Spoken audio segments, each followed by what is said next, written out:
여러분 안녕하세요. 3월 11일 목요일 아침입니다. 하나님께서 참 좋은 날 주셨는데 오늘도 말씀 보며 하루를 시작하도록 하겠습니다.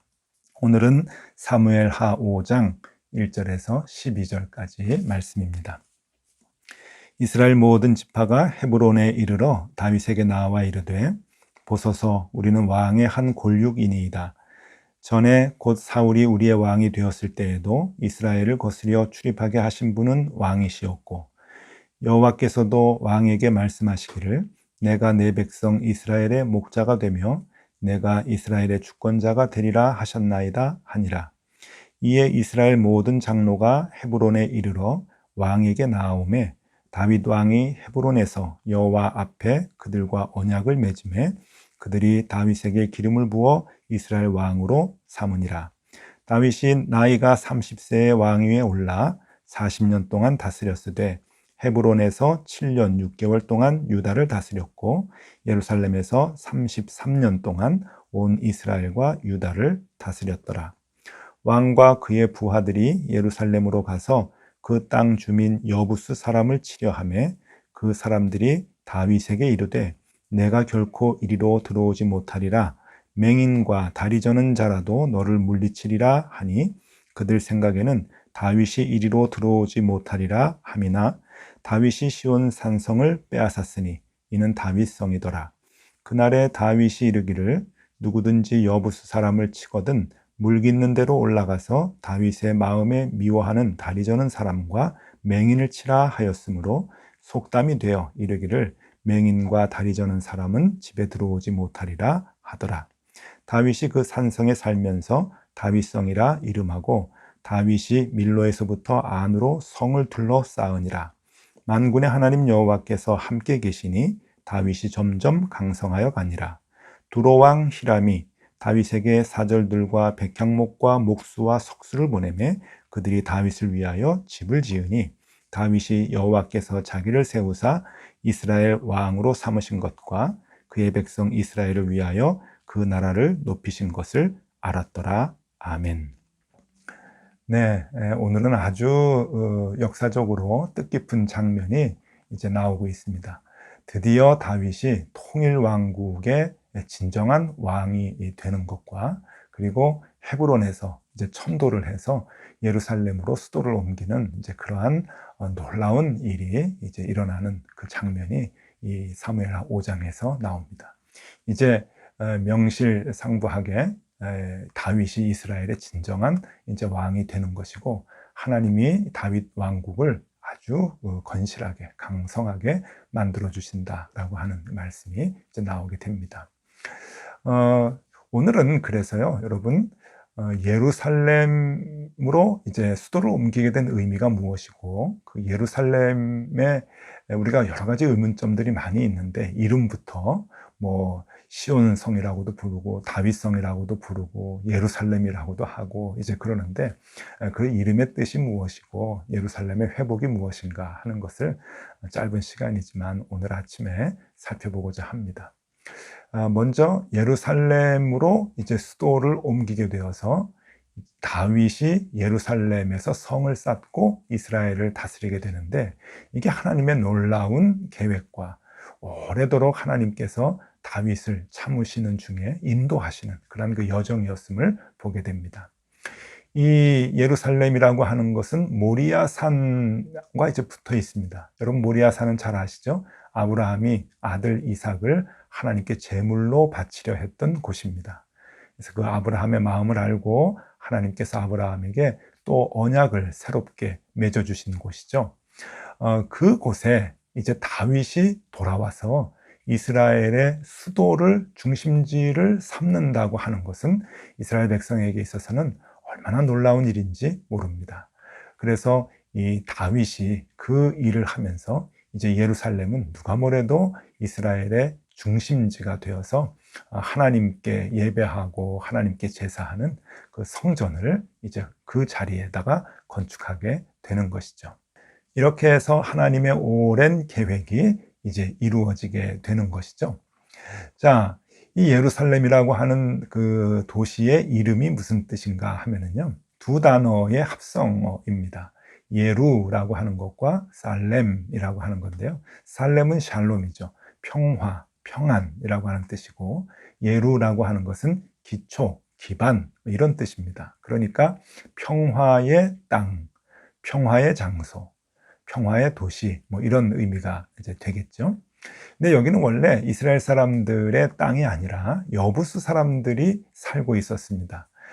이스라엘 사람들이 여호수아를 중심으로 해서 광야 40년 생활을 지내고 난 다음에 가나안으로 들어가게 됐죠.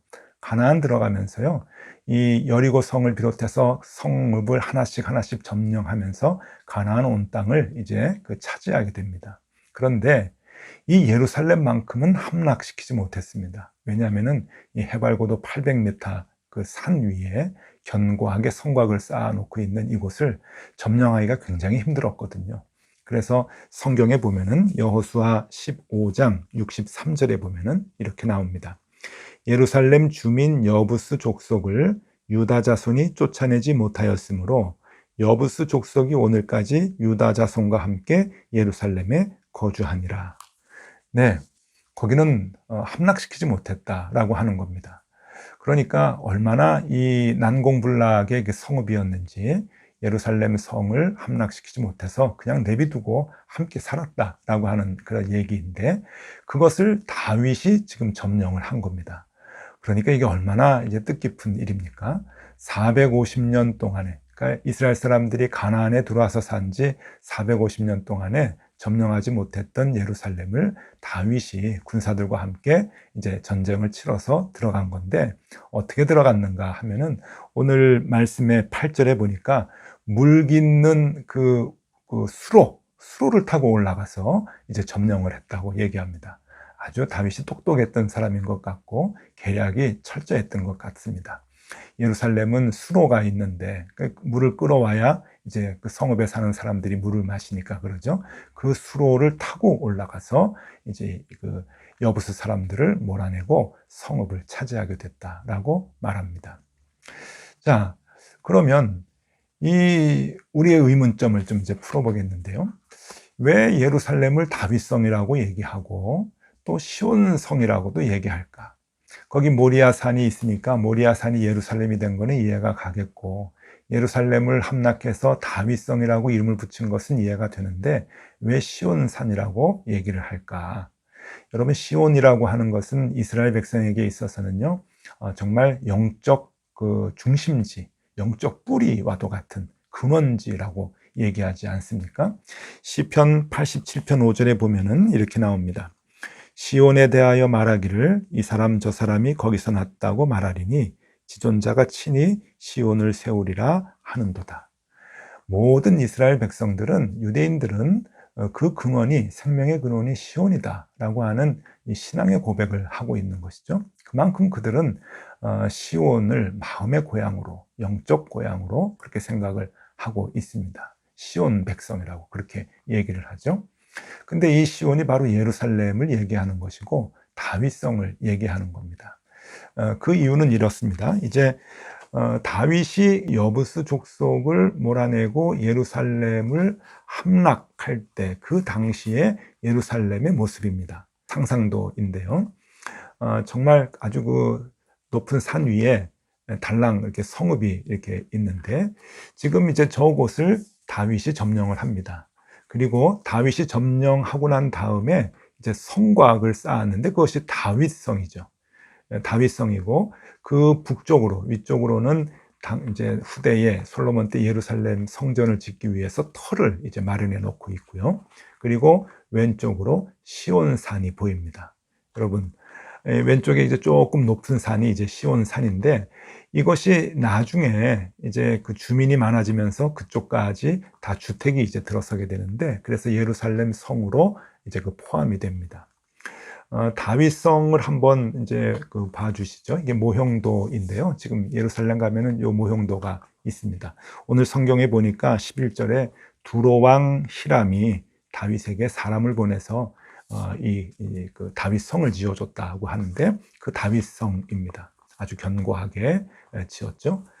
예루살렘 성전 터가 위에 있고 아래쪽으로 이제 다윗성을 지었습니다. 그리고 좌측으로는 이제 시온산이 되는 것이죠. 예수님 당시의 예루살렘의 모습을 한번 좀 보여드리면은, 이것도 이제 그림인데요. 고고학적 증거들을 이제 보면서 그린 그림인데, 예수님 당시에는 주민들이 많아졌습니다. 그래서 예루살렘이 많이 커졌는데, 여기서 다윗성을 보시죠. 예루살렘 성전 아래에 다윗성이 있습니다. 그리고 시온산에는 그 헤롯의 궁전이 이렇게 세워지게 되죠. 거기가 이제 시온산인데, 그러니까 시온산 전체가 다 예루살렘에 이제 포함이 됩니다. 그래서 때로는 이곳을 시온성이라고도 얘기하고, 때로는 다윗성이라고도 얘기하고, 때로는 예루살렘 성이라고도 얘기합니다.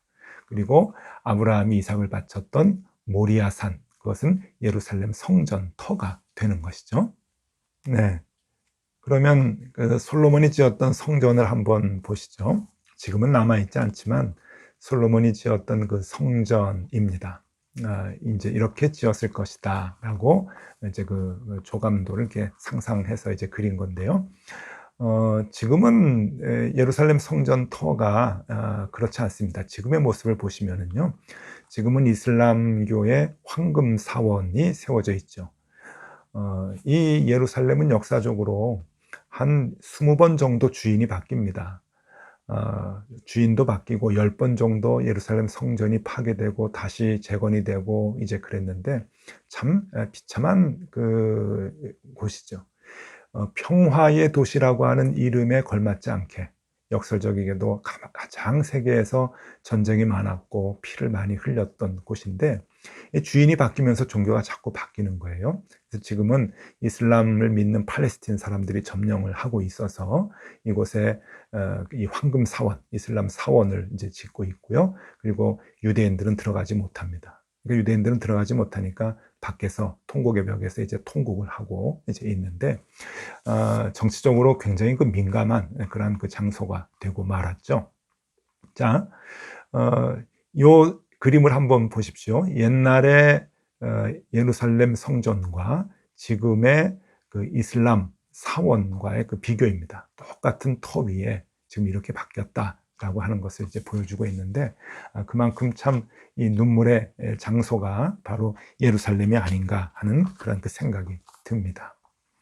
왜 이런 일들이 벌어지게 되었는가라고 하면은요, 이 예루살렘은 세 종교의 성지이기 때문에 그렇습니다. 그러니까 목숨을 걸고 이곳을 이제 지키는 거죠. 옛날에 십자군 전쟁을 이제 보냈던 것도 이슬람 사람들이 차지하고 있었던 예루살렘을 기독교 사람들이 이제 다시 되찾으려고 했던 것 아닙니까?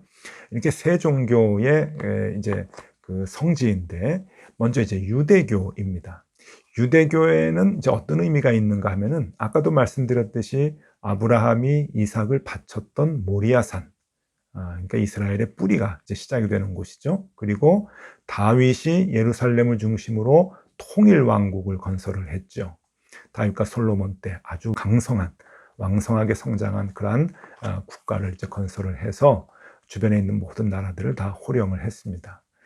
그래서 이 유대인들은 지금도 이 예루살렘을 그렇게 성지로 생각을 하는 것이죠. 마음의 뿌리로, 신앙의 뿌리로, 정치의 뿌리로 그렇게 생각을 합니다. 두 번째로, 기독교도 예루살렘이 성지입니다. 그래서 성지 순례를 예루살렘으로 많이 가죠.